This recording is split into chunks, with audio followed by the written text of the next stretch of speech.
بسم اللہ الرحمن الرحیم۔ السلام علیکم۔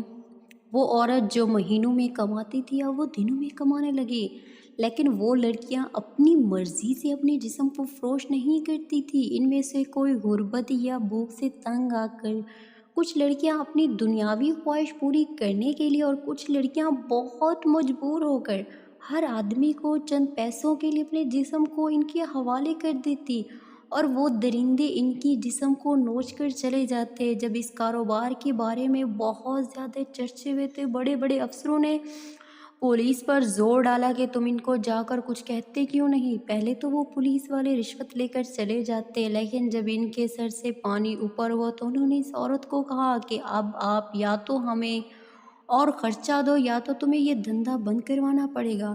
اس عورت کے پاس بہت پیسہ جمع ہو چکا تھا۔ اس نے ان کو بہت سارے رقم دی اور کہا کہ اپنے اوپر والوں تک پہنچا دو اور اوپر والوں کا منہ بھی بند کرا دیں۔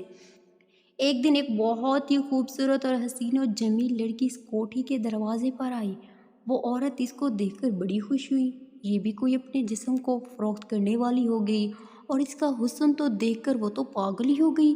اب وہ اسے اپنے کمرے میں لے آئی اور اس کو سب کچھ بتانے کے بعد اس کو اپنے کمرے میں بٹھا دیا، اور تھوڑی دیر ہی بعد ایک بہت بڑا افسر اس کوٹھے پر آیا تو وہ عورت اس لڑکی کے کمرے میں اس کو لے گئی، لیکن وہ افسر تھوڑی دیر بعد واپس چلا گیا۔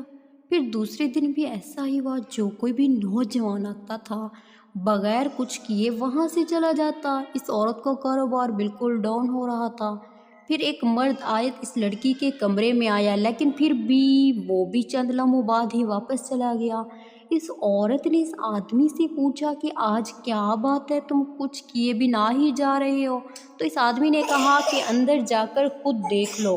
تو عورت بہت پریشان ہوئی اور وہ اس کے کمرے میں گئی تو اس کے پیروں تلے زمین نکل گئی، کیونکہ وہ لڑکی اندر عبادت کرنے میں مصروف تھی۔ اس عورت نے پوچھا، کیا لڑکی تمہیں معلوم نہیں کہ یہاں کیا کام ہوتا ہے اور تم یہاں عبادت کرنے میں مشغول ہو گئی ہو؟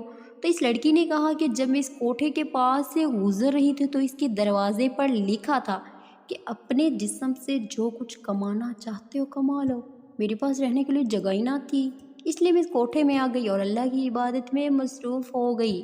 اپنے جسم سے جو کچھ کمانا چاہتے ہو کما لو۔ میرے پاس رہنے کے لیے جگہ نہیں تھی، اس لیے میں اس کوٹھے میں آ گئی اور اللہ کی عبادت میں مصروف ہو گئی۔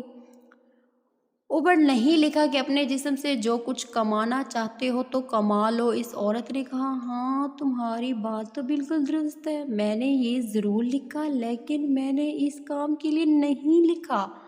تو اس لڑکی نے اس عورت سے کہا، جو کام تم اس دنیا میں کر رہی ہو شاید تمہیں جہنم میں بھی جگہ نہ ملے۔ تم ان معصوم، مجبور اور لاچار لڑکیوں کو یہاں لے آتی ہو تو ان کے جسم کو امیر زادے نوچ کر چلے جاتے ہیں۔ قیامت کے دن تم سے ایک ایک لڑکی اپنے جسم کا حساب لے گی، اور قیامت کے دن تمہیں اپنے جسم سے کمانے کے لیے اور کچھ ملے گا ہی نہیں۔ یہ بات اس عورت کے دل کو جا لگی۔ پھر اس نے کہا کہ تمہاری بات تو بالکل درست ہے۔ پھر اس نے کہا کہ تم اپنے آپ سے پوچھو کہ تم اتنے سالوں سے یہ کام کر رہی ہو، تمہیں کوئی سکون ملا؟ تو اس نے کہا، ایسا ایک بھی لمحہ نہیں گزرا جس میں میں نے سکون کا سانس لیا ہو۔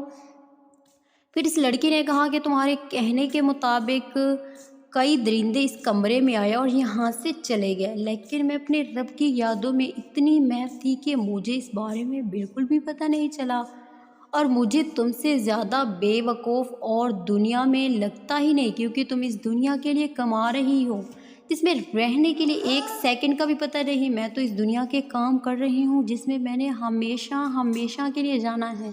یہ سن کر وہ عورت اسی وقت سجدے میں گر گئی اور اللہ تعالیٰ سے گڑ گڑا کر معافیاں مانگنے لگی۔